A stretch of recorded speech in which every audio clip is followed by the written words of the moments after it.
नमो विद्यायानम् नमो लोये सवसाहुनम्।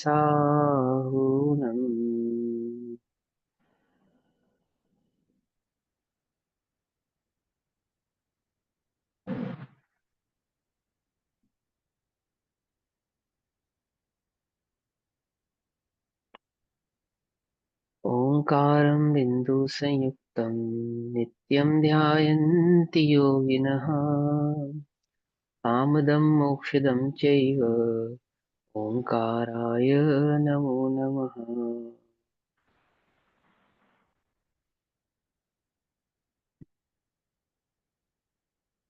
मङ्गलं भगवान् वीरो मङ्गलं गौतमो गणी मङ्गलं कुन्दकुन्दार्यो जैनधर्मोऽस्तु मङ्गलम्। सर्वमङ्गलमाङ्गल्यं सर्वकल्याणकारकं प्रधानां सर्वधर्माणां जैनं जयतु शासनम्।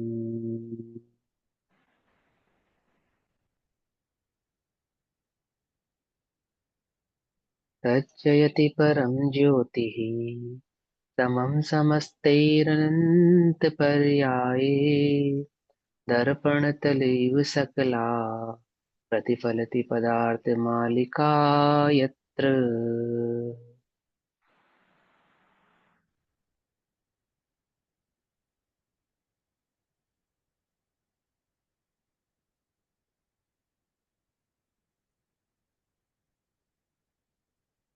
हमारी रात्रिकालीन कक्षा का विषय चल रहा है यदि पुरुषार्थ सिद्धि उपाय। आचार्य अमृतचंद्र द्वारा रचित पुरुषार्थ सिद्धि उपाय, पेज नंबर 40, श्लोक नंबर 12 तक हमने कल स्वाध्याय किया था, जिसमें हमने समझा कि जो द्रव्य कर्म है वो जीव कर्म के भाव का निमित्त पाकर वो पौद्गलिक वर्गणाएं कर्म रूप परिणमित हो जाती हैं। ठीक है, वे सहज ही कर्म रूप परिणमित नहीं होती। कर्म रूप परिणमित होने की उनकी स्वयं की शक्ति है, लेकिन निमित्त किसका है? जीव के अज्ञान भाव का निमित्त पाकर, राग आदि और मोह आदि परिणामों का निमित्त पाकर वे जो पौद्गल आदि कर्म है वे क्या होते हैं? जीव को बंधन रूप, कर्म बंधन रूप परिणमित हो जाते हैं। अब श्लोक नंबर 13 में पूछते हैं तो फिर जीव को जो भाव कर्म होता है वो किस कारण से होता है, उसका क्या निमित्त है? तो जैसे द्रव्य कर्म के निमित्त को समझाया ना, ऐसे ही जीव के भाव कर्म के निमित्त को समझाएंगे श्लोक नंबर 13 में, है ना। पहले श्लोक पढ़ते हैं, अन्वयार्थ पढ़ेंगे और फिर उसके अन्वयार्थ को थोड़ा डिटेल में समझेंगे। श्लोक number 13, page number 41, 41 page number, पुरुषार्थ सिद्धि उपाय। परिणममानस्य चितिश्चिदात्मकैः स्वयमपि स्वकैर्भावैः भवति हि निमित्तमात्रम् पौद्गलिकं कर्म तस्यापि। इसमें भी वही बात बता रहे, स्वयमपि स्वकैर्भावैः, कि निश्चय से अर्थात स्वाभाविक बात है, ये स्वभाव से। ये ना किसी का अनम्यूट है, ये सबसे लास्ट पे है ना ये हाँ अब सही है। देखो सब लोगों का उपयोग इधर है ना सुनने में, चाहे आपका वीडियो ऑफ है चाहे ऑन है, वो कोई बात नहीं, अपना कंसर्न उसमें ज्यादा डिटेल में नहीं रहता। लेकिन आप यहाँ उपयोग लगाओ तो अपना म्यूट रखो, है ना, ध्यान से समझो। और यहाँ उपयोग नहीं लग पा रहा है किसी कारण से, तो ज्वाइन मत करो, बस यही कह सकते हैं, है ना। वैसे मैं चाहता नहीं आप ज्वाइन ना करो, लेकिन डिस्टरबेंस होती है ना, और कुछ नहीं। चलो सुनो, तो क्या कहते हैं कि निश्चय से अर्थात स्वाभाविक बात है। निश्चय से यानी ऐसा स्वभाव है वस्तु का, ऐसा स्वरूप है कि अपने अपने माने निजी, मेरे अपने चेतन स्वरूप, चिदात्मकई, चेतन स्वरूप, मैं चेतन हूं ना, पर निश्चय से मेरा स्वरूप की बात चल रही है। ऐसा ही स्वभाव है कि रागादि परिणामों से स्वयं ही परिणमन करते हुए, मेरे रागादि परिणामों का क्या कारण है? मैं स्वयं ही। ठीक है, मैं स्वयं ही अपने अज्ञान के कारण, मैं स्वयं ही अपने रागादि परिणामों का परिणमन करते हुए। देखो एक बात समझाता हूँ, ये अन्वयार्थ में समझाऊंगा, आपको अच्छे से समझ में आएगा। पहले उदाहरण दे देता हूँ। समय सारजी में बहुत सुंदर उदाहरण है। एक स्फटिक मणि होती है, स्फटिक मणि है ना, आप आजकल भी देखते हो। एक वो कांच का ना एक मोमेंटो टाइप का आता है, और उसको एक लाइट के बाउल के ऊपर रख देते हैं, लाइट के, है ना। तो नीचे जैसे जैसे लाइट चेंज होती है, वैसे वैसे ऊपर रखा वो कांच का जो जो भी एक इस शोपीस होता है, वो कलर बदलने लगता है अपना। अगर आप लाइट बंद कर दो तो उसका क्या कलर है? कि उसका कोई कलर नहीं है, वो क्रिस्टल है एक। ठीक। लेकिन अगर आप लाइट जलाएंगे तो क्या होता है कि नीचे ग्रीन लाइट होती है, तो वो क्रिस्टल भी ग्रीन कलर का दिखता है। और वो आप रेड लाइट होगी तो क्रिस्टल भी रेड कलर का दिखेगा। अब मान के चलो कि मैं उस क्रिस्टल को तो वहां से हटा दूं और उसकी जगह कोई साधारण पत्थर रख दूं, तो जब लाइट जलेगी नीचे, तो क्या वो साधारण पत्थर भी उस क्रिस्टल की तरह रेड ग्रीन ब्लू ऐसा रिफ्लेक्ट करेगा? नहीं करेगा। क्यों? तो वो जो क्रिस्टल तो है, वो जो रेड ग्रीन ब्लू रिफ्लेक्ट हो रहा था, जब मैं उसको ध्यान से देख रहा था तो मुझे तो ऐसे ही लग रहा था कि नीचे जो लाइट जल रही है, वही इस क्रिस्टल को रेड ग्रीन ब्लू में कन्वर्ट कर रही है ना। तो मुझे क्या लगा कि जब वो लाइट उस क्रिस्टल को रेड ग्रीन ब्लू ऐसे कलर में चेंज कर सकती है, तो किसी को भी चेंज कर सकती है। तो मेरा वो क्रिस्टल टूट गया, उसकी जगह मैंने कोई साधारण पत्थर लाके रख दिया। लेकिन अब वो पत्थर रेड ग्रीन ब्लू का रिफ्लेक्शन नहीं दे रहा। क्यों नहीं दे रहा? क्या कारण है उसके पीछे? कोई ना कोई कारण तो होना चाहिए। कि स्वयं की योग्यता बहुत। नहीं है। हाँ, तो अब क्या समझा हमने? उसको डिटेल में हमने ये समझा कि ये बात तो सही है कि अगर मैं नीचे से लाइट का बॉक्स हटा देता हूँ तो क्रिस्टल रेड ग्रीन ब्लू में कन्वर्ट नहीं होगा, ये बात भी पक्की है। और अगर मैं क्रिस्टल की जगह कुछ और रख देता हूँ तो वो भी रेड ग्रीन ब्लू लाइट में कन्वर्ट नहीं होगा, ये दोनों बातें तो पक्की है ना। तो हमें ये समझ में आता है कि ये बात पक्की है कि वो क्रिस्टल रेड ग्रीन ब्लू में लाइट के कारण रिफ्लेक्शन देता है। नीचे रखा लाइट बॉक्स है ना जो, वो उसके कारण उस क्रिस्टल में रेड ग्रीन ब्लू का रिफ्लेक्शन आता है। लेकिन लेकिन रेड ग्रीन ब्लू में रिफ्लेक्शन देने की जो ताकत है, वो क्रिस्टल की अपनी है। वो क्रिस्टल की अपनी है। अगर अगर नीचे रेड लाइट जलती है तो क्रिस्टल रेड लाइट अपने आप को ब्लिंक करे, ऐसा जो स्वभाव है वो क्रिस्टल का निजी स्वभाव है। क्योंकि जब मैं क्रिस्टल की जगह कुछ और रखता हूं तो वो तो रेड ग्रीन ब्लू या किसी भी प्रकार के लाइट का रिफ्लेक्शन देता नहीं है, क्योंकि उस प्रकार का रिफ्लेक्ट होना उसका स्वभाव नहीं है। समझ में आई बात? नहीं समझ में आई? पॉइंट पकड़ में आया ना ये? ऐसे ही द्रव्य कर्म और भाव कर्म, भाव कर्म मेरा अपना है और द्रव्य कर्म अपना है। एक लाइट बॉक्स की द्रव्य कर्म एक लाइट बॉक्स जैसा है और आत्मा उस क्रिस्टल जैसा है। ठीक है। आत्मा में जो राग द्वेष मोह का रिफ्लेक्शन आता है, उस रिफ्लेक्शन का जो निमित्त है वो द्रव्य कर्म है। और द्रव्य कर्म वो जो राग द्वेष और मोह रूप रिफ्लेक्ट कर पाता है, वो योग्यता द्रव्य कर्म की है। कुछ बात समझ में? उसमें आत्मा निमित्त है। अगर आत्मा की जगह अन्य कोई जड़ पदार्थ होता तो वो द्रव्य कर्म उसको उस प्रकार से परिणमित नहीं करा सकता। आत्मा को ही परिणमित कराता है, क्योंकि परिणमित होने की शक्ति आत्मा की अपनी है। और आत्मा के आधार से वो परिणमित होता है, द्रव्य कर्म परिणमित होता है, क्योंकि द्रव्य कर्म की कर्म रूप परिणमित होने की शक्ति वो द्रव्य कर्म की स्वयं की है, अन्य की नहीं है। समझ में आ रही है बात? नहीं समझ में आ रही है ना? थोड़ा सा विज्ञान है, बात समझ में आ जाए तो काम बन जाए, है ना।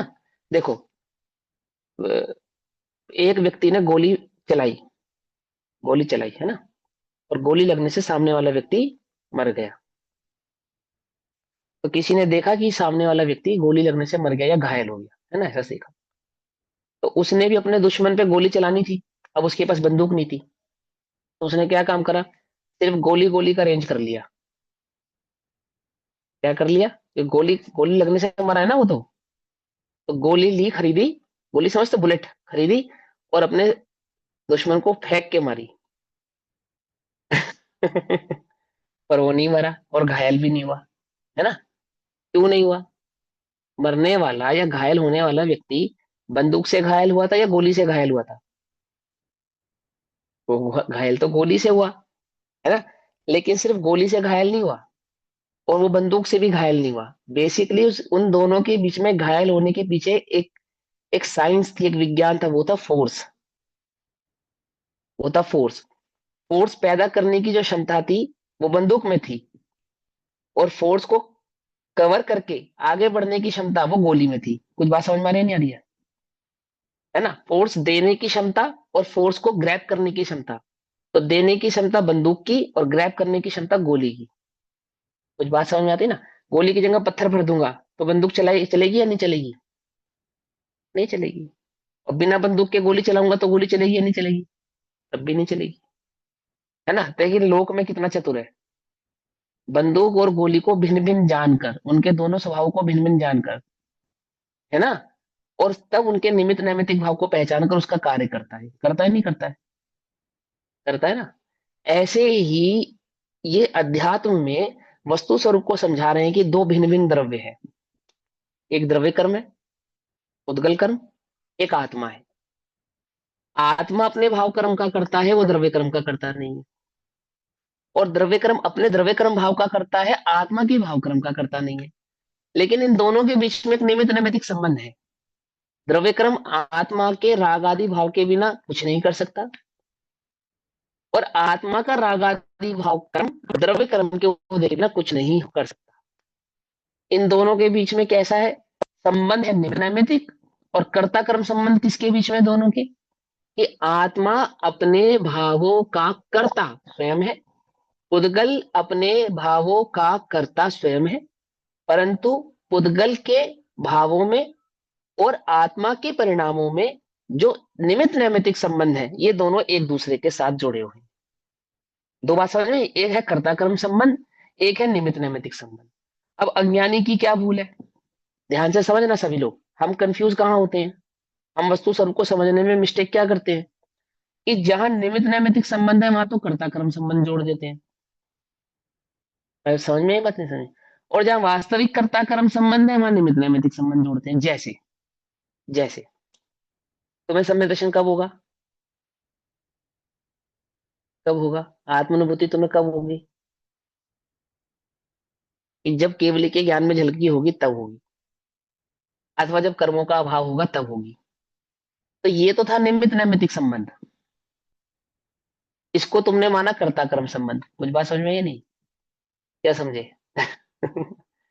और तुम्हें राग आदि कर्म आदि, तुम्हें जो राग आदि उत्पन्न होते हैं या नहीं होते? कि हाँ होते हैं। किसके कारण होते हैं? किसके कारण होते हैं? कि कर्म के उदय के कारण होते हैं। क्या है ये? कर्म का उदय मेरे राग आदि में निमित्त नैमित्तिक संबंध है या कर्ता कर्म संबंध है? बोलो। निमित्त लेकिन हम उसको नैमित्तिक। कर्ता कर्म, हाँ, लेकिन हम उसको क्या स्वीकार करते हैं कि मेरे राग के उदय का कारण कौन? कौन? कारण कौन? कर्म। कारण बताओ कारण। हाँ, निमित्त थोड़ी पूछा हमने, ये तो निमित्त है। हम तो कारण पूछ रहे हैं। कारण में और निमित्त में अंतर है या नहीं है? कारण में और निमित्त में अंतर है या नहीं है? देखो सुनो, मोमबत्ती जलाई है तुमने?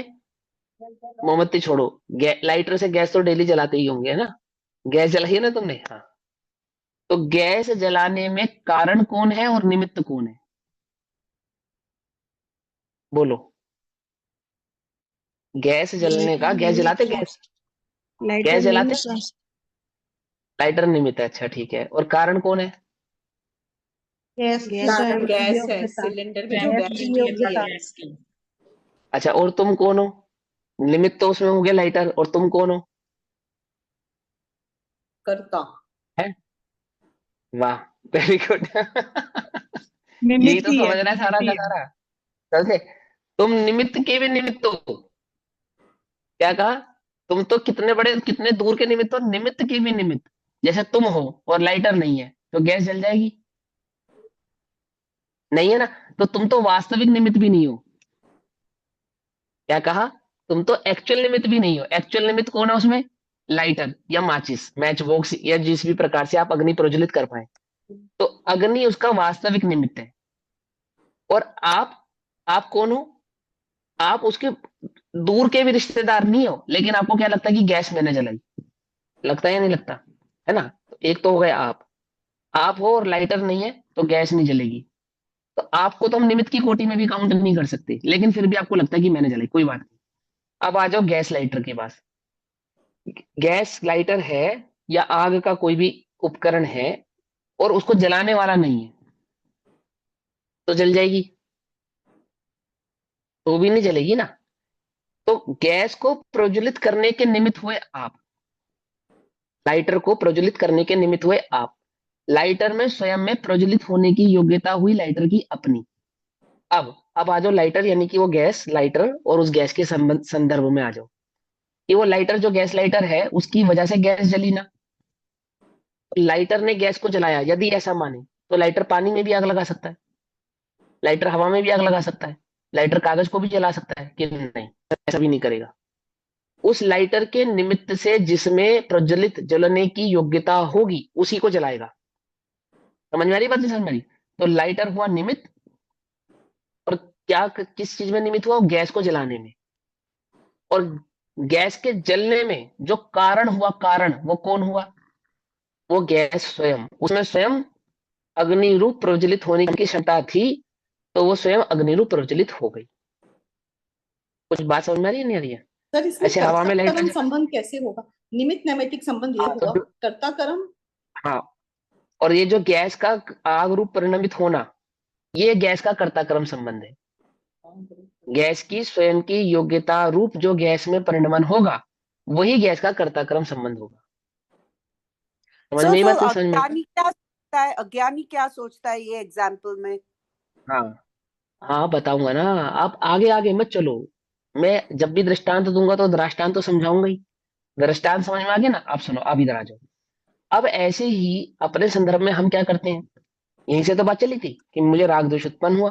तो जब मुझे क्रोध आदि उत्पन्न होते हैं, राग द्वेष आदि उत्पन्न होते हैं, तो मैं दो प्रकार के कारण निमित्त खड़े करता हूं। पहला निमित्त कि एक्स वाई जेड पर्सन की वजह से मुझे क्रोध आया, जैसे मेरे मम्मी की वजह से, मेरे फ्रेंड्स की वजह से, अथवा मेरे एनिमीज, मेरे दुश्मनों की वजह से, अथवा एक आमुक प्रकार की सिचुएशन की वजह से।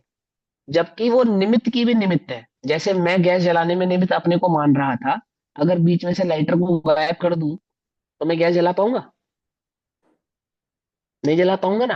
तो हमें ये लगता है, अज्ञानी को ये लगता है कि संसार में मेरे मोह राग द्वेष आदि का कारण है ये संसार। अब उस संसार में आप किसी को भी काउंट कर सकते हो। इवन मेरा शरीर, ना मेरा शरीर ऐसा होता, ना मुझे गुस्सा आता। मुझे अपनी शक्ल देख के गुस्सा आता है, क्या कहा?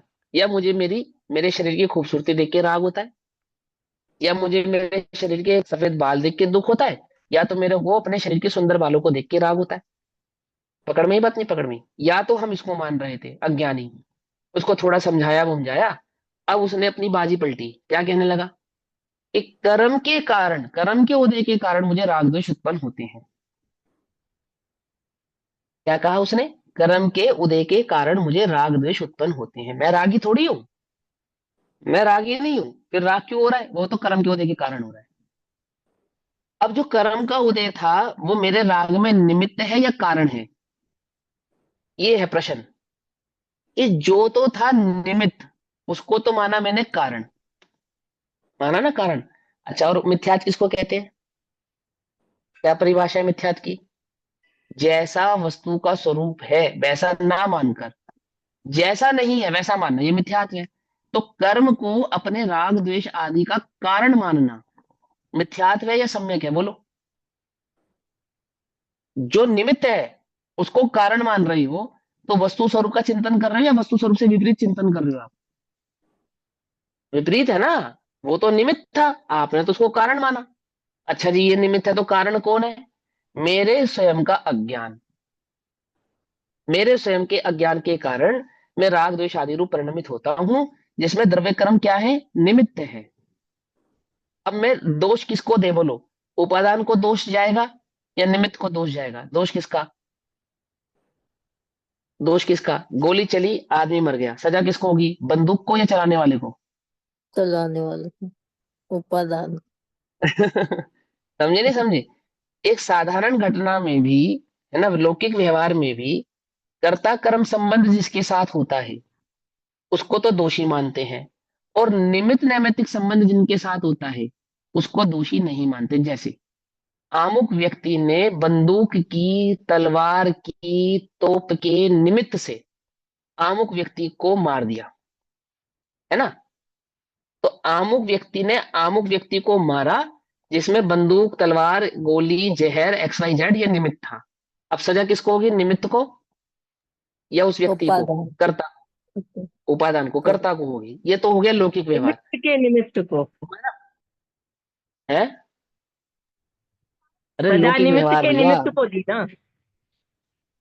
हाँ, निमित्त के निमित्त को नहीं। अब मैं तो लौकिक व्यवहार की बात कर रहा हूँ।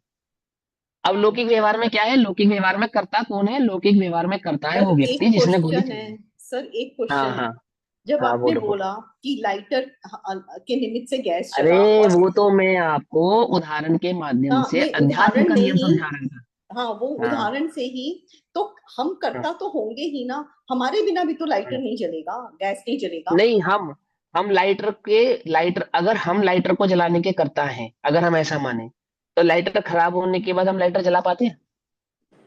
मगर सब चीजें तो इन्वॉल्व है ना, हम भी इन्वॉल्व है, लाइटर भी इन्वॉल्व है, गैस भी हाँ involved है। तीनों में हाँ, से तो एक भी तो नहीं होगा तो वही नहीं तो समझा चलेगा रहे ना। हैं। हाँ, तो वही तो समझा रहे हैं, तो वही तो तो हम स्वरूप समझा करता रहे हैं, इसी का हुए नाम कि तो। नहीं, तो हम क्या हुए, हम करता नहीं हुए। हाँ सुनो, बता रहा हूँ ना, सुनो तो सही। वस्तु स्वरूप में जो स्यादवाद है वो इसी इसी पेचीदा संदर्भ का नाम है।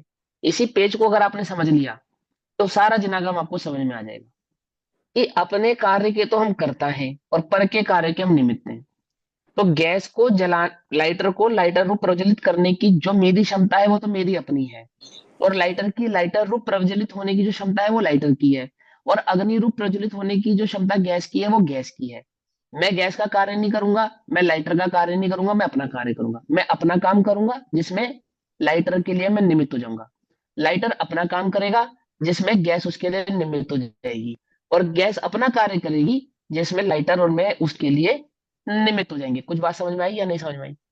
सर एक वन थिंग, दूसरे के लिए तो हम हैं निमित्त, एक दूसरे के लिए तो हम हैं निमित्त, और अपना काम करने के लिए हैं हम उपादान। तो राग द्वेष पुद्गल को उत्पन्न हुआ है या मुझे उत्पन्न हुआ है? बोलो। इस पेंसिल से राग मुझे है या इस पेंसिल को मुझसे राग है? पूछ, मैं आपकी सवाल सुनूंगा, पहले ही समझो, पूरी बात जाने दिया करो ना, है ना। एक एक सिद्धांत पूरा समझने के बाद फिर दूसरा सवाल पे आएंगे हम। तो इस पेंसिल से मुझे राग है, इस पेंसिल से मुझे राग है, तो मुझे राग है इस पेंसिल से, इसमें किसका दोष है? पेंसिल का या मेरा? समझे नहीं बात? मुझे राग है, ये मेरा मेरा दोष है। पकड़ में ही बात है, पकड़ में ही। अब ऐसे ही वस्तु स्वरूप के अंदर समझना है, जैसे लोक में। अब लौकिक उदाहरण हमने क्या, आमुक व्यक्ति ने बंदूक की मदद से आमुक व्यक्ति को मार दिया, तो सजा किसको होगी? अमुक व्यक्ति को होगी ना, कर्ता, जिसको लोक में कर्ता सिद्ध करा जाएगा। लोक में जिसको कर्ता सिद्ध करेंगे सजा उसी को मिलेगी, है ना।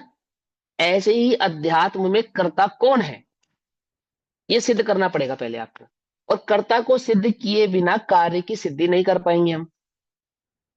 कुछ बात समझ में नहीं? जैसे राग द्वेष आदि मुंह का कार्य हुआ, बोले हाँ, इसका कर्ता किसको माने? तो वास्तविक कर्ता तो जीव का स्वयं का अपना ज्ञान था, जिसमें मोह राग द्वेष आदि के उदय में जो द्रव्य क्रम था वो निमित्त था। तो मैंने निमित्त को तो माना कर्ता, और अपने को अपने अपने कर्तापन को माना निमित्त। उल्टा माना या नहीं माना? मेरे को जो राग द्वेष उत्पन्न हुए, मेरे उस राग द्वेष उत्पन्न होने में कर्ता कौन है और निमित्त कौन है? कि मैं तो करता हूं, कर्म का उदय निमित्त है। मेरा चिंतन ये कहता है कि कर्म का उदय तो करता है और मैं निमित्त हूं। कुछ बात समझ में आई या नहीं समझ में आई? मुझे जो राग द्वेष उत्पन्न हुआ, गैस जो अग्नि रूप प्रज्वलित हुई, उसमें कर्ता तो गैस स्वयं थी और लाइटर उसमें निमित्त था। लेकिन हम क्या समझते हैं, लाइटर है उसमें कर्ता और अग्नि है निमित्त। कुछ बात समझ में आई या नहीं समझ में आई? जिसको कर्ता स्वीकारना चाहिए उसको तो हम निमित्त स्वीकार करते हैं, जिसको निमित्त स्वीकार करना चाहिए उसको हम कर्ता स्वीकार करते हैं। ये समझाया जाएगा यहाँ पे आपको। अब आपका जो प्रश्न है रचना जी, आप पूछो, क्या प्रश्न है आपका? नहीं सर, मेरा प्रश्न नहीं था, मैं बस वो ही अब बात बोल रही थी कि इसका मतलब जो आपने कहा कि रागादि जो का भाव विभाव भाव है, क्योंकि हम हम्म अब जीव करता है तो इसीलिए, और वो ही उसमें परिणमित होता है, तो इसीलिए हम्म, आत्मा का जीव का रागादि भावों से कर्ता कर्म का जो संबंध है। संबंध है। हाँ। और ये जो 8 कर्म है, जो द्रव्य कर्म हम्म है, वो केवल हम्म निमित्त है। निमित्त है ना? हाँ ठीक है, बिल्कुल करेक्ट है। अब यही बात आपको जैसे आपको श्लोक नंबर 12 के अंदर समझाया कि द्रव्य कर्म का कर्म रूप परिणमित होने की जो शक्ति है वो द्रव्य कर्म की स्वयं की है, जिसमें भाव कर्म, आत्मा का भाव कर्म निमित्त था। तो मेरा भाव कर्म किस में निमित्त है? पुद्गल कर्म को कर्म रूप परिणमित कराने में। ऐसे ही पुद्गल कर्म का उदय निमित्त है किसमें? मुझे राग द्वेष उत्पन्न कराने में। लेकिन राग द्वेष का कर्ता कौन हुआ? कर्ता कर्ता कारण मैं हुआ। निमित्त कौन हुआ? कर्म का उदय। मैं क्या समझता हूं, मैं क्या मानता हूं कि कारण है कर्म का उदय और निमित्त हूं मैं। कुछ अंतर है या नहीं है वस्तु स्वरूप को समझने में? कुछ गड़बड़ हो रही है, नहीं हो रही है? क्या है मिथ्यात्व की परिभाषा? जैसा वस्तु का स्वरूप है वैसा तो स्वीकार नहीं करता, और जैसा नहीं है वैसा स्वीकार करता है। कुछ बात समझ में आई या नहीं समझ में आई? इसका मतलब अभी आपको सियादवा समझ में नहीं आया। अब यही बात यहाँ पे देखो श्लोक नंबर 12 में कहते हैं, ध्यान से श्लोक नंबर 13 में कहते हैं। इसी बात को हम थोड़े ध्यान से समझेंगे, है ना? एक ये शुरू के क्वेश्चन 15-20 श्लोक आपको भैया, एक शुरू के क्वेश्चन। 15-20 श्लोक, हाँ हाँ हाँ हाँ, आपको शुरू के 15-20 श्लोक समझ में आ जाएंगे ना अच्छे से ध्यान से। उसके बाद पूरा ग्रंथ इतना इजी लगेगा ना आपको, इतना मजा आएगा, आप खुद नहीं सोच सकते कि इतना सरल और इतना प्यारा ग्रंथ है ये। सिर्फ 15-20 श्लोक शुरू के थोड़ी सी मेहनत करके समझ लो आप। थोड़ी सी मेहनत, ज्यादा नहीं। मेहनत मैं करूंगा आपके साथ, चिंता नहीं करो, आपको इजी करने की कोशिश करूंगा। हाँ जी हाँ, बोलो हेमल जी, क्वेश्चन पूछो आप। हमने आपने कहा कि अगर हम कर्ता को कर्म को कर्ता समझेंगे तो हम्म। प्रयोजन की सिद्धि नहीं होगी, वो क्यों? नहीं होगी, हाँ। अरे क्योंकि आप क्यों? उल्टा विचार कर रहे हो ना। वस्तु स्वरूप का विपरीत विचार करोगे तो प्रयोजन की सिद्धि कैसे होगी? तो कर्ता अगर आपने तो प्रयोजन की सिद्धि होगी, उसका मतलब। हाँ अब बिल्कुल। जब आपको अपनी गलती का मालूम चलेगा तो आप अपनी गलती सुधारोगे ना। आपने तो पहले ही स्वीकार कर लिया कि मेरी तो गलती नहीं है, सामने वाले की गलती है। गलती तो कर रहे हो आप, और आरोपित कर रहे हो दूसरे वाले को। तो सुधार किस में जरूरत है, आप में या जिसकी गलती है उसमें? सुधार कौन करे? जिसकी गलती है उसमें सुधार करना है। इसका मतलब कर्म को उदय को सुधारना चाहिए। मैं तो निष्पाप हूं, मैंने तो कोई पाप किया नहीं। जबकि वस्तु स्वरूप में ही समझाया जा रहा है कि ऐसा नहीं है, गलती आपकी है, सुधार आपको करना है। क्या सुधार करना है? अपनी विपरीत मान्यता का सुधार करना है। मेरे राग द्वेष आदि मोह उत्पन्न होने का कारण मैं स्वयं हूं। तो मुझे राग द्वेष उत्पन्न ना हो उसके लिए मैं क्या करूं? कर्म के उदय का विचार करूं या अपनी गलती का सुधार करूं? या अपनी गलती का सुधार करूं? क्या सुधार करूं? अपने स्वरूप को पहचानो। अपने स्वरूप को पहचानो। क्यों हुए राग द्वेष उत्पन्न? स्वरूप की खबर नहीं थी इसलिए उत्पन्न हुए। क्यों नहीं होंगे राग द्वेष उत्पन्न? कि स्वरूप की खबर हो जाएगी तो नहीं उत्पन्न होंगे। किसको करनी है स्वरूप की खबर? कौन भूला बैठा है अपने आप को? भूला है स्वयं आत्मा को। कौन? कर्म। कर्म भूला है। मैं कौन भूला है? मैं भूला हूं। किसने भुलाया मुझे? किसने बुलाया? कर्म ने। कर्म मैंने ने ही मुझे खुद। भुला दिया कि मैं आत्मा हूं। समझे या नहीं समझे? भूला है स्वयं, स्वयं आत्मा को। तुमने कोई सामान अमुक जगह रखा और भूल गए। तो कैसे भूल गए? किसने बुलाया? किसने बुलाया? क्या कहोगे तुम? ये कहोगे घर में, मेरे कर्म के उदय के कारण मैं भूल गई कि मैंने चैन कहाँ रखी थी। ऐसा बोलते हो? ऐसा बोलते हो कि मैं भूल गई, और याद करने का प्रयास करते हो कि कहाँ रखी थी, कहाँ रखी थी, लास्ट टाइम वहां रखी थी, ऐसे उतारी थी, ऐसे क्या करते हो बोलो? चैन की कीमत है ना, वैल्यू है ना तुम्हारी नजरों में, उसकी सुख बुद्धि है ना। तो जब उसको रख के भूल जाते हो तो उसको याद करने का प्रयास करते हो या कर्म के होने का विचार करते हो? ईमानदारी से अपने सीने पे हाथ रख के विचार करो, क्या करते हो? कि मैं रख के भूल गई हूँ और मुझे याद करना है कि मैंने कहाँ रखी थी, ऐसे करते हो ना? लेकिन जब हम कहते हैं तू स्वयं को भूल गया है, तो क्या कहते हो? कि वो कर्म को उदय आएगा तो मैं याद आ जाएगा मैं कौन हूँ। कि तुम्हें प्रयास करना है ये जानने का कि मैं कौन हूं, ये याद करने का। कौन करेगा बोलो? अपने द्वारा भूली हुई वस्तु को याद करने का प्रयास मैं स्वयं करता हूं। ऐसे ही अपने द्वारा भूले गए अपने स्वरूप को पहचानने का प्रयास कौन करेगा? मैं स्वयं करूंगा। भूला है स्वयं आत्मा को जो भुलाने के काबिल नहीं है, आत्मन आया है अवसर सुनहरा, चूक जाने के काबिल नहीं है। चूक जाने के काबिल नहीं है, अभी तुम्हें मौका मिला है क्या? स्वयं को याद करने का मौका मिला है। चूको मत। चूकना क्या है? अपने दोष को ना पहचानना और अपने दोष को अन्य पे डालना, ये है चूक। अपने दोष को पहचान कर अपने दोष को निकाले। क्या कहा? ये है पुरुषार्थ। समझे? जैसे लोक में वस्तु भूल जाने पर मैं स्वयं पुरुषार्थ पूर्वक याद करता हूं कहाँ रखी थी, है ना। कई बार अन्य से भी पूछता हूँ, तुमने देखी क्या, तुमने देखी क्या, तुमने देखी क्या, और फिर स्वयं भी याद करता हूँ। ऐसे ही करता हूँ ना। ऐसे ही अपने स्वरूप को भूल गया हूँ, कौन याद करेगा? मैं स्वयं करूंगा। नहीं समझ में आएगा, जिनवाणी से पूछेंगे, श्री गुरु से पूछेंगे, वस्तु स्वरूप समझेंगे। लेकिन याद करने का प्रयास अपने स्वरूप को कौन करेगा? श्री गुरु मुझे बता देंगे मैं आत्मा हूं तो मुझे याद आ जाएगा? नहीं, ऐसे नहीं, ऐसे नहीं। याद करने का प्रयास तो मुझे स्वयं ही करना है। ऐसे ही है ना। ऐसे देखो, अब यहां समझो।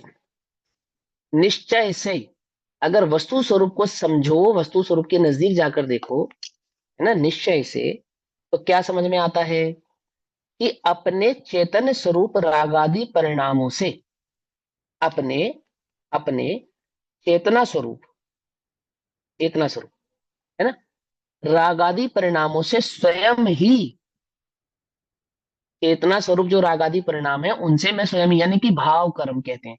जब हम कहते हैं ना चेतना स्वरूप रागादि परिणामों से, इसका मतलब है मैं अपने भाव कर्म से, अपने भाव कर्मों से स्वयं ही परिणमन करते हुए, मैं अपने अज्ञान के कारण अपने ही द्वारा किए गए भाव कर्मों से स्वयं ही परिणमित होता हुआ। ठीक, पहले ये लाइन समझ में आ गई। अब आगे क्या कहते हैं? पूर्वोक्त आत्मा के भी, यानी कि ऊपर जो आत्मा के स्वरूप समझाया था उसके भी, उस जैसे आत्म स्वरूप के भी, आत्मा के भी पुद्गल संबंधी, जैसे वहां पे पुद्गल कर्म तो अपने आप कर्म रूप परिणमित हुआ था, जिसमें भाव कर्म किसका था? पिछले श्लोक में, पिछले श्लोक में आत्मा का भाव कर्म, उसका निमित्त पाके क्या हुआ? पुद्गल में द्रव्य कर्म। वो पूर्वोक्त कहे गए आत्म स्वरूप के बारे में ऐसे यहाँ पे हुआ कि रागादि परिणामों से स्वयं ही परिणमन करते हुए पूर्वोक्त आत्मा के भी उद्गल संबंधी ज्ञानावरणादि द्रव्य कर्म निमित्त मात्र होता है।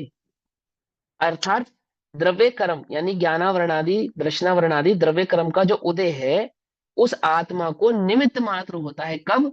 जब वह आत्मा स्वयं राग द्वेष रूप परिणामों में परिणमित होता है, तब। तब निमित्त किसको कहते हैं? हम द्रव्य कर्म को निमित्त कहते हैं। तब पकड़ में आ गई बात?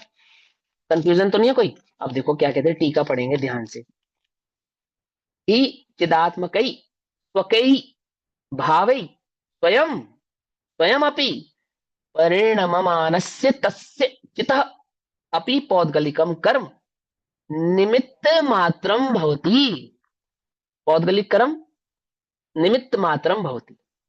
ठीक है ना। पौद्गल कर्म क्या है? तुम्हारे राग द्वेष मोह आदि परिणामों में परिणमित होने का कारण द्रव्य कर्म का उदय निमित्त मात्र है, निमित्त मात्र है। ये बात समझ में आ रही है नहीं आ रही है? नीरस नीरस तो नहीं लग रहा? नीरस नीरस है? मजा नहीं आ रहा भैया है? ध्यान से समझो, रस लेके वस्तु स्वरूप को, है ना। थोड़ा सा दार्शनिक हो सकता है ऐसा मुझे लग रहा है, हालांकि मुझे तो मजा आ रहा है ये जानकर। क्या जानकर? कि थैंक गॉड किसी कर्म के उदय के कारण मैं अज्ञानी नहीं हूं। क्या? इस बात को जानकर मुझे बड़ी तसल्ली हो रही है। नहीं तो वो तो मुझे कभी भी अज्ञानी बना देगा, जब उसका दिल करेगा तब अज्ञानी बना देगा।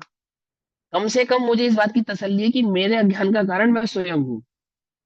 अब मैं स्वयं ही पुरुषार्थ पूर्वक अपने को ज्ञान रूप परिणमित कर सकता हूँ। कुछ बात समझ में नहीं रही? अगर मेरी कमान दूसरे के हाथ में होती मैं तो गुलाम हो जाता। हो जाता नहीं हो जाता? क्यों? ये तो निर्भर होने का मार्ग मिल गया प्रभु। आज तक तो मैं ये समझ रहा था कि मेरी बागडोर किसके हाथ में है? किसके हाथ में? कर्म के हाथ पर में के है। हाथ कर्मों के में। हाथ में। हाँ, है ना? अब पता नहीं मैं स्वयंभू हूँ। हाँ, मैं यही समझ रहा था भैया, मैं पतंग हूँ और मेरी डोर किसके हाथ में? कर्मों के हाथ में ना। लेकिन अब मुझे समझ में आ गया क्या, कि मैं वो पतंग हूँ जिसकी डोर मेरे ही हाथ में है। मैं जहां चाहूं उस दिशा को प्राप्त हो सकता हूँ, है? हाँ। तो क्या कहते हैं, देखो, निश्चय से चैतन्य स्वरूप, तुम भी इस बात का विचार करना, जब तुम्हारा दिमाग खराब हो, ज्यादा टेंशन हो, बहुत ज्यादा परेशानी हो, तुम्हें कुछ रास्ता नहीं सूझ रहा क्या करूं, तो सबसे पहले शांति से ये विचार करना कि मेरे इस वर्तमान दुख, मेरे इस वर्तमान राग आदि परिणामों का, मेरी इस वर्तमान की चिंता का जो कारण है वो है कौन? है कौन? जिसको मैं कारण मान रहा हूं, वो कारण है या निमित्त है? इसका विचार करना तुम। और तुम्हें ना सॉल्यूशन मिले तो कहना, चाहे लौकिक हो, और ये तो अलौकिक मार्ग है। काम दम मोक्ष दम चैव, क्या मैंने लौकिक सुख और अलौकिक सुख दोनों की प्राप्ति होती है उसमें तो। अगर वस्तु स्वरूप समझे, है ना, नित्यम ध्यायन्ति योगिना ओमकार बिंदु से युक्तम, यानी ओमकार बिंदु से युक्तम का क्या अर्थ है? यानी ओम का जो ध्यान करते हैं, उसका मतलब यह है कि पंच परमेष्टि के स्वरूप का जो ध्यान करते हैं, उसका मतलब यह है कि पंच परमेष्टि जिसका ध्यान करते हैं ना, उसका जो ध्यान करते हैं। क्या कहा? आई समझ में नहीं समझ में? हे भगवान, हम आपका ध्यान करते हैं। तो भगवान क्या कहेंगे? जिसका मैं ध्यान करता हूं तू उसका ध्यान कर। आप किसका ध्यान करते हैं? कि मैं अपने आत्मा का ध्यान करता हूं, तो अपने आत्मा का ध्यान कर। तो मैं अपने आत्मा का ध्यान करूंगा, ओंकार बिंदु संयुक्तम ध्यायन्ति योगिना। तो क्या होता है उससे? काम दम मोक्ष दम चैव ओमकाराय नमो नमः। क्या? लौकिक सुख और अलौकिक सुख दोनों की प्राप्ति होती है। ये तो प्रलोभन है, चक्कर में नहीं पड़ना लौकिक सुख के। वस्तु स्वरूप समझा रहे हैं तुमको ऐसा, कि वर्तमान में जो दुख का कारण है उसका तो अभाव होता ही है, और अनादि काल से जो दुख का कारण है, ऐसे मिथ्यादि परिणामों का भी नाश हो जाता है, ऐसा। ठीक, तो देखो अब यहाँ पे समझेंगे। Page number 42। निश्चय से चैतन्य स्वरूप अपने रागादि परिणाम रूप से परिणमन किए हुए उस पूर्वोक्त आत्मा के भी क्या है? औद्गलिक ज्ञानावरणादि कर्म निमित्त मात्र होते हैं। जीव स्वयं रागादि मोहादि रूप परिणमित होता है। ऐसे रागादि मोहादि रूप परिणमित होते हुए जीव के जो ज्ञानावरणादि दर्शनावादि वर्णादि 8 कर्म है, वे क्या होते हैं? उस राग द्वेष आदि परिणामों में निमित्त मात्र होते हैं। और जो 9 कर्म है वो क्या होते हैं? वो निमित्त के भी निमित्त है। वो तो और दूर की बात है। नजदीकी निमित्त कौन है? द्रव्य कर्म। और कर्ता कौन है? मैं स्वयं। पकड़ में आ रही है नहीं पकड़ में आ रही है? आमुक के कारण गुस्सा आया, तो आमुक कौन है? निमित्त। इन निमित्त का भी निमित्त। वास्तविक निमित्त कौन है? कर्म का उदय। और कारण कौन है? गलती कौन किसकी है? मेरी अपनी। अब हमारे सारे सिनेरियो चेंज है। कारण तो है बाहर वाला व्यक्ति, जिसके कारण द्रव्य कर्म का मुझे क्या हो गया? बंद हो गया। और मैं कौन हूं सारे सिनेरियो में? मैं तो पूरा निर्दोष हूं, मैंने तो कुछ किया ही नहीं। क्योंकि जो राग द्वेष उत्पन्न हुए थे वो पर के कारण हुए थे, दूसरे के कारण हुए थे। और उस दूसरे के कारण ही मुझे क्या हुआ? मुझे राग द्वेष आदि का बंद हो गया। जैसे आप लोग में कहते हैं ना, अरे भैया हम नहीं चाहते कि हमारी वजह से तुम्हें कर्म का बंद हो, ऐसा कहते नहीं कहते? कहते ना कहते? हम कहते ना कि भैया हम नहीं चाहते कि हमारी वजह से तुम्हारे परिणाम बिगड़े और तुम्हारे कर्म का बंद हो। तो होगा या नहीं होगा? सीता ने बड़ी कोशिश की, क्या, कि रामचंद्र जी के परिणाम बिगड़ जाए और उन्हें कर्म का बंद हो जाए। मालूम? सीता ने एड़ी चोटी का जोर लगाया, क्या, कि किसी तरीके से रामचंद्र जी का जो मोक्ष है ना टल जाए। क्यों? कि हम दोनों साथ जाएंगे, तुमने मुझसे वादा किया था, तुम पहले कैसे जा सकते हो? ऐसा उसने विचार करके बड़ा जोर लगाया। लेकिन रामचंद्र जी का मोक्ष टला या नहीं टला? टला या नहीं टला? अब देखो, वस्तु स्वरूप को समझना, उल्टा नहीं पकड़ना। ये बात सही है, हम निमित्त की अपेक्षा से जब कथन करेंगे तो हम ऐसा कार्य क्यों करें जिससे सामने वाले को राग द्वेष उत्पन्न हो। परंतु तुम किसी के राग द्वेष उत्पन्न कराने के कारण नहीं हो, निमित्त हो। कारण कौन है? वो स्वयं। ऐसे ही तुम्हारे स्वयं के राग द्वेष उत्पन्न कराने का कारण कौन है? सामने वाला नहीं, वो निमित्त है। कारण कौन है? तुम स्वयं। ऐसा। तो अब देखो क्या कहते हैं भावार्थ। इस जीव के, किस जीव के? इस जीव के, हाँ मैं, मेरी बात चल रही है, मैं जीव हूं, मेरी, है ना? हाँ। हाँ, रागादि विभाव भाव, रागादि विभाव भाव अपने आप ही सद्रव्य के अवलंबन से नहीं होता। अब देखो, अब इसमें निमित्त की अपेक्षा से क्या कह रहे हैं? यदि इस जीव ने अपना ही अवलंबन लिया होता तो इसके रागादि भाव उत्पन्न नहीं होते। क्या कहा? यदि तूने अपना अवलंबन लिया होता, अपना स्वरूप समझा होता, अपने भाव स्वभाव में रहा होता, तो तुझे राग आदि उत्पन्न नहीं होते। पकड़ में बात। तूने पर की ओर नहीं देखा होता, तूने पर की इच्छा नहीं की होती, तूने पर की वांछा नहीं की होती, तो तुझे क्या नहीं होने वाला था? राग द्वेष उत्पन्न नहीं होने वाले थे। पहली लाइन में भावार्थ में क्या बतलाया कि इस जीव के, यानी कि मेरे, ये चिंतन करो, ये विचार करो, मुझे राग आदि क्यों उत्पन्न हुआ? हे प्रभु, मुझे आत्म अनुभव क्यों नहीं होता? ओहो, मैं ही अपना अवलंबन लेता नहीं हूं, अपनी ओर दृष्टि करता नहीं हूं, अपने स्वरूप को पहचानता नहीं हूं, अपने स्वरूप में मैं स्थिर रह पाता नहीं हूं, तो क्या होता है मुझे? तो मुझे राग आदि उत्पन्न होते हैं, विकार आदि भाव उत्पन्न होते हैं। आई बात समझ में या नहीं समझ में आई?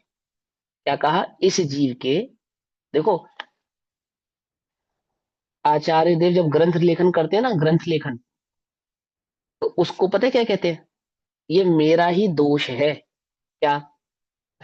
कि मैं अपने स्वरूप में स्थित नहीं रह पाता, और मुझे ऐसा विचार आता है कि इस जगत के जीवों का कल्याण हो, और मैं ये ग्रंथ लिखने की चेष्टा करता हूं। क्या कहते हैं? ये मेरा दोष है। इसको कहते हैं वो ग्रंथ आदि के लेखन को। और हम कैसे सुभट है? सुभट समझते हो? ढीठ। कि प्रत्यक्ष राग द्वेष मोह आदि परिणाम को करते हुए भी मेरे नहीं है। वे तो ग्रंथ आदि के लेखन को भी क्या कहते हैं कि मेरे ही द्वारा किया गया अपराध है, और हम साक्षात पांच इंद्रिय के भोग आदि के अपराधों को करते हुए क्या कहते हैं? मेरा नहीं है, मैं तो अकर्ता हूं। सारा दिन का राग द्वेष का जो बोझ है, तुम शाम की समय में कैसे उतारते हो? जितने भी तुमने सारे दिन में राग द्वेष आदि के परिणाम किए, दूसरे को भला बुरा कहा, पर्याय दृष्टि से देखा, अमुक को दोष लगाया, उसको दोष लगाया, फिर क्या विचार करते हो? मैं तो ज्ञाता दृष्टा आत्म राम, शुद्धात्म है मेरा नाम। और मैं तो करता हूं ही नहीं। वो तो कर्म क्यों देगा, छह द्रव्यों का जैसा परिणमन होना था, तो स्वतंत्र परिणमन हो गया। मैंने कुछ नहीं किया। मैं तो ज्ञाता दृष्टा भगवान आत्मा हूँ, निर्दोष ज्ञायक, है ना? हूं या नहीं हूं? कुछ बात समझ में आई या नहीं आई? वे आचार्य देव जिन्होंने तुझे निर्दोष ज्ञायक बताया, वे तो अपने द्वारा किए गए इस कार्य को भी अपना अपराध मान रहे हैं कि मैं दूसरे को ये बतलाता हूं कि तू निर्दोष ज्ञायक है। और हम अपने ही द्वारा किए गए पांच इंद्रिय के विषय भोग आदि के परिणाम, चार कषाय पांच पाप की प्रवृत्ति को करते हुए क्या कहते हैं? मैं तो ज्ञाता दृष्टा भगवान आत्मा हूं, इनका कर्ता मैं नहीं हूं। ये तो कर्म के उदय से सहज छह द्रव्यों का पुद्गल का परिणमन है, और जीव तो ज्ञाता है ना? कुछ बात समझ में आ रही नहीं आ रही है? तुम्हारा भेद विज्ञान कैसे चल रहा है? अब देखो आचार्य देव क्या कहते हैं, सुनो। इस जीव के रागादि विभाव भाव अपने आप ही नहीं होता, अपने आप ही नहीं होता। यदि वो अपने स्वभाव में रहे, अपने स्वरूप में रहे, तो नहीं होता। तो कब होता है? यदि आप ही से हो, यदि अपने स्वभाव में स्थित होने पर, अपने स्वरूप में स्थित होने पर रागादि हो, तो वह भी ज्ञान दर्शन की तरह स्वभाव हो जाए। यानी कि सिद्धों के भी राग द्वेष आदि परिणाम होने चाहिए, हरिहरों के भी राग द्वेष आदि परिणाम होने चाहिए, है ना? और स्वभाव होने पर उसका कभी भी नाश नहीं हो सकता। फिर उनका कभी नाश नहीं होगा, राग द्वेष आदि परिणामों का कभी नाश भी नहीं होगा, मिथ्यात्व का कभी नाश भी नहीं होगा, है ना? इसलिए ये सभी भाव औपाधिक हैं। इसीलिए ये भाव कहीं ना कहीं किसी न किसी प्रकार की औपाधिक, यानी कि उपाधि को लिए हुए हैं, किसी का निमित्त लिए हुए हैं, कोई ना कोई इनके अंदर निमित्त कारण है। ठीक, फिर क्या कहते हैं, अन्य निमित्त से होते हैं। औपाधिक भाव है, इसका अर्थ क्या है, अन्य के निमित्त से होते हैं, अपने निमित्त से नहीं होते। मेरे स्वयं के अपने निमित्त से नहीं हो सकते। क्या मतलब, कि यदि मैं अपने स्वयं की दृष्टि करता, अपने स्वयं का अनुभव करता, अपने स्वयं में उपयोग को रखता, तो ये राग दोष उत्पन्न होने वाले नहीं थे। जरूर इसका कोई ना कोई निमित्त कारण है, क्योंकि कर्ता कर्म संबंध तो मेरा मेरा स्वयं से ही है ना। और मैं अपने में होता तो ये तो उत्पन्न होने वाले नहीं थे, तो उत्पन्न तो हुए हैं। तो कैसे उत्पन्न हुए, इनका निमित्त ढूंढना पड़ेगा। आग लग गई, अमुक जगह में आग लग गई, कैसे लग गई, अपने आप तो नहीं लगी होगी, कोई ना कोई तो वजह बनी होगी, है ना। पानी में आग लग गई, क्या पानी में आग लग गई, लगती है नहीं लगती पानी में आग, नहीं लगती, लगती है, तुम्हें नहीं मालूम। समुद्रों में आग लग जाती है, मालूम नहीं, पता, मैं बताता हूँ कैसे लगती है। जहां पे पेट्रोलियम प्रोडक्ट्स की फैक्ट्री होती है ना, बड़ी बड़ी, वो समुद्र के आसपास किनारे पे बनाई जाती है, क्योंकि वेस्ट प्रोडक्ट को समुद्र में बहाया जाता है वहां पे। पेट्रोलियम प्रोडक्ट्स को कुछ तो ठंडा रखने के लिए पानी के पास बनाई जाती है, तो कभी कभी पेट्रोल लीक हो जाता है और समुद्र में बह जाता है वो, और वहां पे आग लग जाती है। तो कहाँ आग लगती है, पानी में लगती है नहीं लगती है,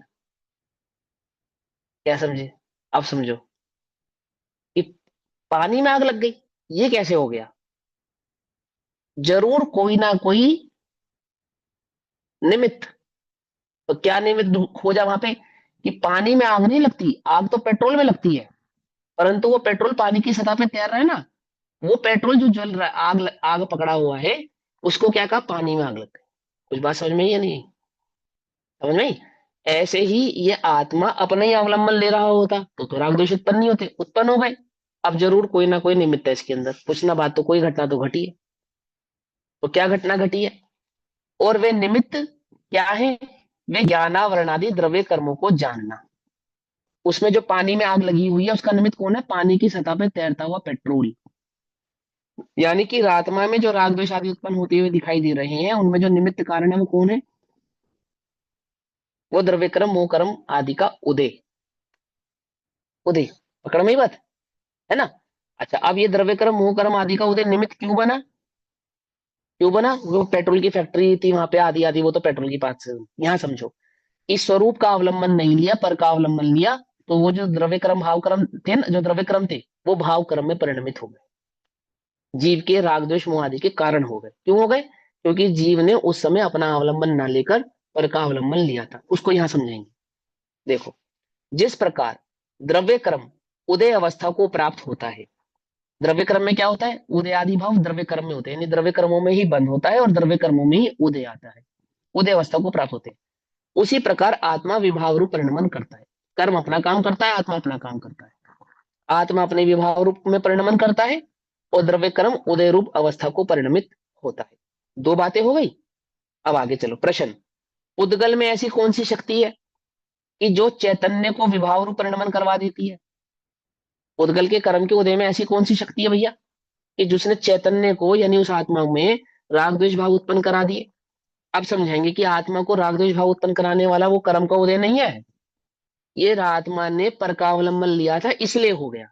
और आरोप वहां पे किसको बताया, उद्गल कर्म को। जैसे थर्मामीटर को तुम्हारे मुंह में लगाया, तो तुमने थर्मामीटर को बुखार कर दिया नहीं कर दिया, थर्मामीटर को बुखार होता है या नहीं होता है, होता है ना। ऐसे ऐसे मुंह में पेंसिल लगाओ, तो पेंसिल में भी बुखार आ जाना चाहिए, तो थर्मामीटर में क्यों आ जाता है, पेंसिल में क्यों नहीं आता। कि बुखार को काउंट करने की शक्ति थर्मामीटर की अपनी है, जो कि इसके पास नहीं है, इसलिए पेंसिल में नहीं आता। पेंसिल मुंह में लगाऊं बुखार के समय, तो माप सकते हैं, नहीं माप सकते, दिखती तो उसके जैसी है, तो भी नहीं माप सकते ना, लेकिन थर्मामीटर से मापते हैं। और थर्मामीटर के कारण बुखार हुआ है कि नहीं, बुखार होने की शक्ति अपनी है। आ रही है बस, समझ में आ रही नहीं आ रही है। ऐसे ही वो द्रव्य कर्मों से क्या बतलाया, क्या माप समझाया हमने, कि इस आत्मा ने राग द्वेष विभाव रूप परिणमन किया, यानी इसने पर का अवलंबन लिया है। कैसे पता चला, कैसे पता चला? ये द्रव्य कर्मों से मालूम चल गया। ये द्रव्य कर्मों ने बतला दिया, इसने पर का अवलंबन लिया है। तो हम वहां पे क्या, किसको निमित्त बनाया? वहां पे द्रव्य कर्मों को। द्रव्य कर्म तो बतलाने के निमित्त थे, करने के निमित्त नहीं थे। द्रव्य कर्म आत्मा की उस विभाविक दशा को बतलाने के निमित्त है, विभाविक दशा को करने के निमित्त नहीं है। अंतर समझ में आ गया? आपकी इम्यूनिटी वीक है तो मौसम ये बतला रहा है, मौसम के कारण आप बुखार बीमार नहीं हुए हो। समझ में आई बात? नहीं समझ में आई? हमको कैसे पता लगा मेरी इम्यूनिटी वीक है? कि वो मौसम बदला तो मैं बीमार हो गया। तो हमने ये अंदाजा लगाया। क्या अंदाजा लगाया? कि ये मौसम जब बदला सारे लोग तो बीमार नहीं हुए, मैं क्यों बीमार हो गया? ओहो, मेरी इम्यूनिटी वीक है। कुछ बात समझ में आई या नहीं समझ में आई? पकड़ पा रहे हो नहीं पकड़ पा रहे हो इस पॉइंट को? मैं राग द्वेष रूप परिणमित क्यों हो गया? किसने बताया? द्रव्य कर्म के उदय ने बतलाया। क्यों हो गया? ओहो, मैंने पर का अवलंबन लिया है, मैंने स्वभाव का अवलंबन नहीं लिया। यदि मैंने स्वभाव का अवलंबन लिया होता तो ये द्रव्य कर्मों में क्या आता? क्या बतलाते द्रव्य कर्म? क्या बतलाते? बोलो, अरे बोलो ना। नहीं। अगर जीव की अवस्था देखो मैं समता भाव समता बताता भाव। हूँ, मैं बताता हूँ, सुनो, मैं समझाता हूँ। आपको लग रहा है आपको बुखार है, ऐसा आपको लग रहा है, थर्मामीटर से मापा, उसमें बुखार नहीं आया, तो थर्मामीटर ने क्या बतलाया? कि बुखार नहीं है, यही बतलाया ना। ऐसे ही यदि आपने पर का अवलंबन नहीं लिया होता तो कर्म को उदय क्या बतलाता? क्या बतलाएगा? वो कुछ बतलाएगा ही नहीं, क्योंकि आपने पर का अवलंबन लिया ही नहीं। कुछ बात समझ में आई या नहीं आई? है ना? और आपने पर का अवलंबन लिया तो किसने बताया? द्रव्य कर्म ने बतलाया, इसने पर का अवलंबन लिया है। अब तुमने द्रव्य कर्म को क्या बना दिया? दोषी बना दिया। ये बता रहा है आपकी गलती जब कोई बताता है तो आपको वो दोषी दिखता है या नहीं दिखता है? बोलो, दिखता है ना? आपको लगता है ना कि देखो ये मेरे बारे में गलत गलत बोल रहा है, ये यही ये ये मेरे दुख का कारण कौन है? ये क्यों? क्योंकि ये मेरे दोष बतला रहा है ना? ऐसे ही हम द्रव्य कर्म को क्या मानते हैं? ये मेरी अवस्था बतला रहा है, यही दोषी है।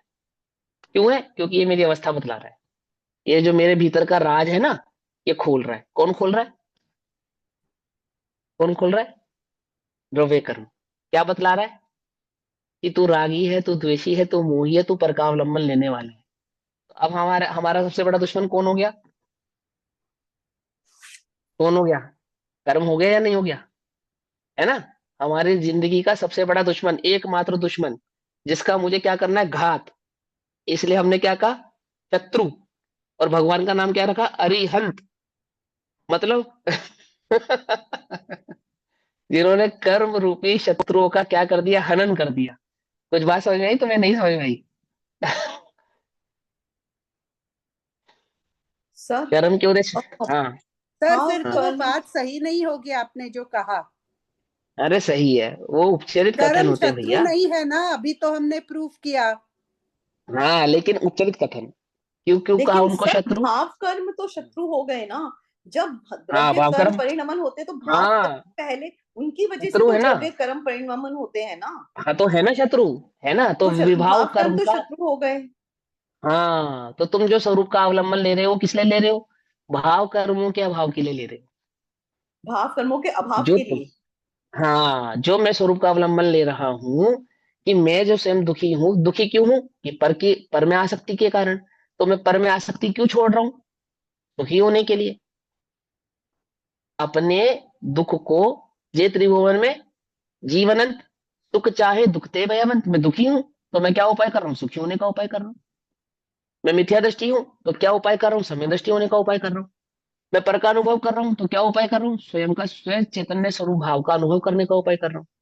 और मैं संसार में भटक रहा हूँ तो क्या उपाय कर रहा हूँ? संसार से भटकने के प्रयास, भटकने के भाव को निकलकर उस सिद्धत अवस्था को प्राप्त करने का उपाय कर रहा हूँ। कुछ बात समझ में ही नहीं? भटक कौन रहा है? मैं। तो सिद्ध गति को कौन प्राप्त होगा? मैं। दुखी कौन हो लेकिन रहा है? सर मैं। तो सुख को प्राप्त कौन होगा? मैं। हम यहाँ हाँ, भाव कर्म को निमित्त नहीं कहेंगे क्या? नहीं, बिल्कुल भी नहीं। नहीं भाव कहेंगे कर्म ना। निमित्त नहीं है, नहीं बिल्कुल है। नहीं है, बिल्कुल नहीं है। भाव कर्म पर के लिए तो निमित्त है, मैं तो उसका करता हूँ। हम्म, और करता क्यों नहीं हूं? क्योंकि वो मेरा स्वभाव नहीं है। क्यों हुए हम्म, वो भाव कर्म मुझे? क्यों हुए? क्योंकि मैंने स्वयं का स्वभाव का अवलंबन नहीं लिया, इसलिए हुए। यदि मैं स्वभाव का स्वरूप का अपना अवलंबन लेता तो वे उत्पन्न होने वाले नहीं थे। आई बात समझ में या नहीं समझ में आई?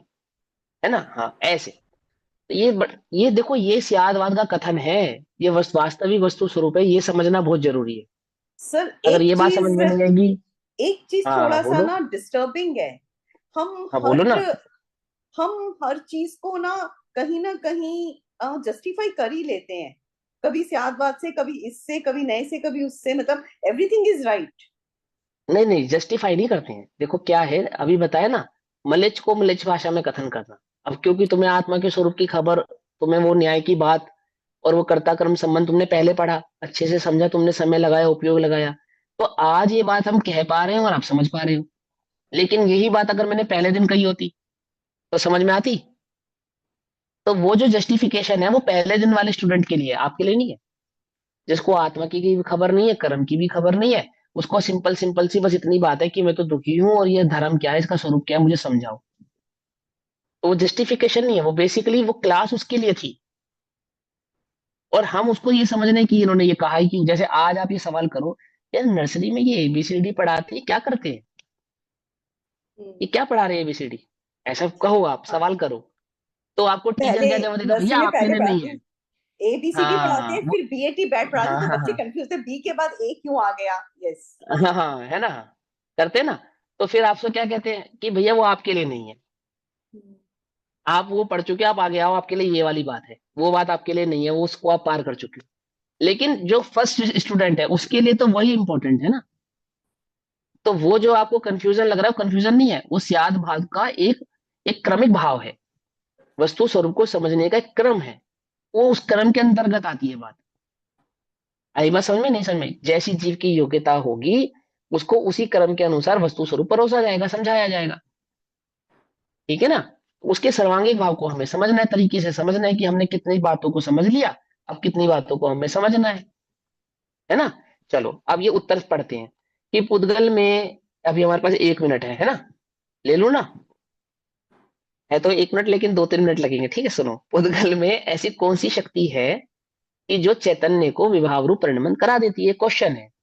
तो उत्तर सुनो। जिस प्रकार किसी मनुष्य के सिर पर मंत्र पड़ी हुई धूल डाली हो, तो उस धूल के निमित्त से वह पुरुष स्वयं को भूलकर नाना प्रकार की विपरीत चेष्टाएं करता है। ये उदाहरण कहाँ पे पढ़ा है आपने, मालूम? सेम टू सेम मोक्ष मार्ग प्रकाशक जी में उदाहरण आया, सेम टू सेम। मोहन है धूल ना? का। मोहिनी धूल का, है ना? अभी ये उदाहरण यहाँ पे आचार्य देव देते हैं, क्योंकि पता है क्यों? इसकी टीका करने वाले भी कौन है? पंडित टोडरमल जी हैं। और वहां पे मोक्ष मार्ग प्रकाशक जी लिखने वाले भी पंडित टोडरमल जी हैं। इसलिए उदाहरण कैसे है? सिमिलर है। ठीक। जिस प्रकार किसी मनुष्य के सिर पर मंत्र पड़ी हुई धूल डाली हो, तो उस धूल के निमित्त से वह पुरुष स्वयं को भूलकर नाना प्रकार की विपरीत चेष्टाएं करता है। जैसे फॉर एग्जाम्पल, इसको दूसरे तरीके से समझा देते हैं। जैसे आप किसी को कोई, जैसे आपने देखा ना न्यूज में आता है, उसने उसको नशे की गोली खिला दी, कोई नशे का पदार्थ खिला दिया चुपके से। अब वो कैसी हरकतें करने लगा व्यक्ति, कैसी हरकत करने लगा कि जैसे नशे में व्यक्ति हरकत करता है, बिल्कुल सेम टू सेम वो वैसी हरकत करने लगा। ऐसे गिरना, पटकना, चीजों का ध्यान नहीं रखना, ऐसा ऐसा वो करने लगा। तो क्यों कर रहा है वो ऐसा? वो तो ऐसा नहीं है, फिर भी वो ऐसा कर रहा है, जरूर कोई बात है। तो जो उसका टेस्ट किया गया तो क्या पता चला हमें कि इसका निमित्त किसी ने नशा खिला दिया है ना, उसके कारण ही ऐसी हरकत कर रहा है। अब ये ठीक करो डॉक्टर साहब, इसको ठीक करो। कैसे ठीक करेंगे? बोले ये नशे का असर खत्म हो जाने दो, ये ठीक हो जाएगा। अथवा कोई ऐसी दवाई देंगे जिससे उसके नशे का असर खत्म हो जाए, ऐसे ही करेंगे ना। ऐसे ही ये अपने को भूला था ना, बोले हाँ इसलिए संसार में सुख बुद्धि के कारण भटक रहा था। अब उपाय क्या है?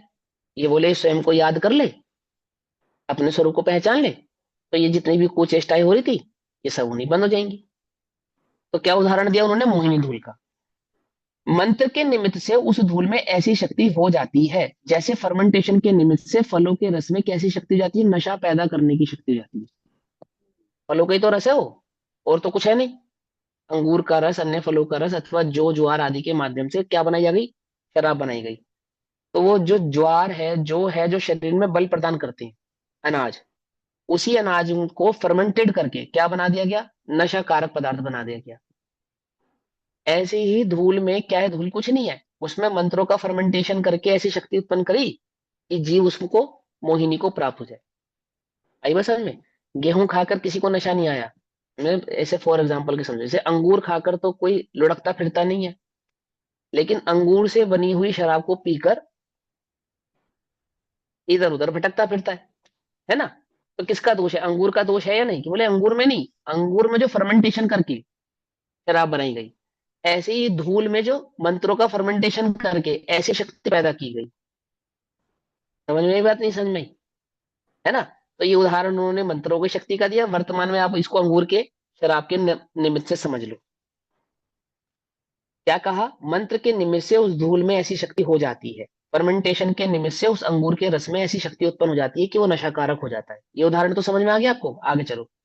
कि वह बुद्धिमान पुरुष को विपरीत परिणमन करवा देती है। समझदार पुरुष को भी यदि वो शराब पिला दी जावे, तो वो समझदार, इंटेलिजेंट, इंटेलेक्चुअल पर्सन भी कैसी हरकतें करने लगता है, बिल्कुल एकदम अनाड़ी, अनपढ़ जैसी, नशेड़ियों जैसी हरकतें करने लगता है ना? साधारण सा उदाहरण है, एग्जाम्पल। अब आगे चलो। उसी प्रकार, अब ये तो था उदाहरण, ये तो लोक का उदाहरण था। अब यहाँ आत्मा में समझो क्या होता है। उसी प्रकार इस आत्मा के प्रदेशों में राग आदि के निमित्त से बंधे हुए, निमित्त से बंधे हुए उद्गलों के निमित्त से वह आत्मा स्वयं को भूलकर, निमित्त किसका है, अपने को भूलने का निमित्त कौन है, पुद्गल का उदय। वास्तविक कारण कौन है, मैं स्वयं। वास्तविक कौन है, मैं स्वयं। निमित्त कौन है, कर्म का उदय। शराब किसने पी, मैंने। शराब का असर किस पे हुआ, मुझे हुआ, शराब के कारण। एक मिनट।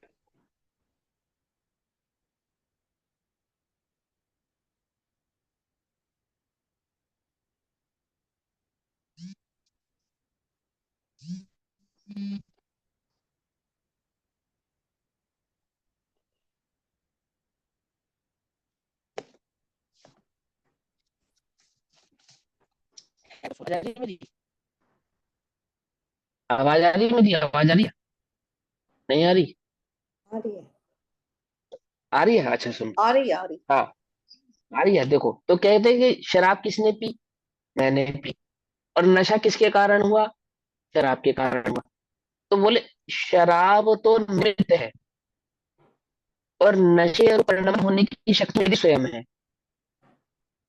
समझ नहीं बात? जैसे शराब बोतल में है होती, तो बोतल नाचती झूमती है। लोक में ये बात प्रसिद्ध है ना, कि नशा शराब में होता तो नाचती बोतल, है ना? ऐसे ही क्या कहते हैं कि यदि नशे रूप परिणमित होने मेरी स्वयं की शक्ति नहीं होती, तो वो शराब मुझे नशे रूप परिणमित नहीं कराती, है ना? ऐसे ही है ना? तो ऐसे ही बताते कि इसी प्रकार इस आत्मा के प्रदेश में राग आदि के निमित्त से बंधे हुए उद्गल के निमित्त से यह आत्मा स्वयं से, स्वयं को भूल कर नाना प्रकार के विपरीत भाव रूप परिणमन करता है। और इसके विभाव भावों के निमित्त से, अब जो ये विभाव भाव रूप परिणमित होता है ना, उसके निमित्त से क्या होता है, पुद्गल कर्म में ऐसी शक्ति हो जाती है। मेरा निमित्त पुद्गल को, पुद्गल का निमित्त मुझको, हम दोनों एक दूसरे के क्या है, निमित्त नैमित्तिक। कर्ता कौन है, पुद्गल का कर्ता पुद्गल स्वयं, और मेरा कर्ता मैं स्वयं। वह चैतन्य पुरुष को विपरीत परिणमन करवा देती है। अब ये अंतिम लाइन हमें जो लास्ट में स्टार बना के आखिरी में लिखी है ना, फुट नोट में, इसको पढ़ लेते हैं बस। आपका 1-2 मिनट और लूंगा और फिर हम विराम देंगे कक्षा को। देखो, प्रत्येक द्रव्य व वस्तु स्वद्रव्य क्षेत्र काल और भाव से ही, प्रत्येक द्रव्य कहो या वस्तु कहो एक ही बात है, प्रत्येक द्रव्य या वस्तु स्वक्षेत्र, स्वद्रव्य, स्वक्षेत्र, स्वकाल और स्वभाव से ही पर द्रव्य आदि का उसमें सदा अभाव ही है। पर द्रव्य का उसमें कोई जोर नहीं है, इसलिए कोई किसी को परिणमन नहीं करवा सकता। तो भी जीव के उस प्रकार के परिणमन करने की योग्यता के काल में बाह्य में किसी सामग्री को निमित्त बनाने में आया था। उसका ज्ञान करवाने के लिए असद्भुत व्यवहार ने से निमित्त को कर्ता कहा जाता है। पकड़ में ही बात? व्यवहार कथन की रीति ऐसी ही है, इस प्रकार जानना चाहिए। फुटनोट में आ गया ना ये बात? हमने इसको स्टार्टिंग से ही समझा, शुरुआत से ही समझते आए इस श्लोक को हम, कि वहां निमित्त है, वो कर्ता नहीं है। कर्ता तो मेरा स्वयं का अपना अज्ञान है। अब इजी पढ़ा ना, इसको समझने में कोई मुश्किल तो नहीं लगी।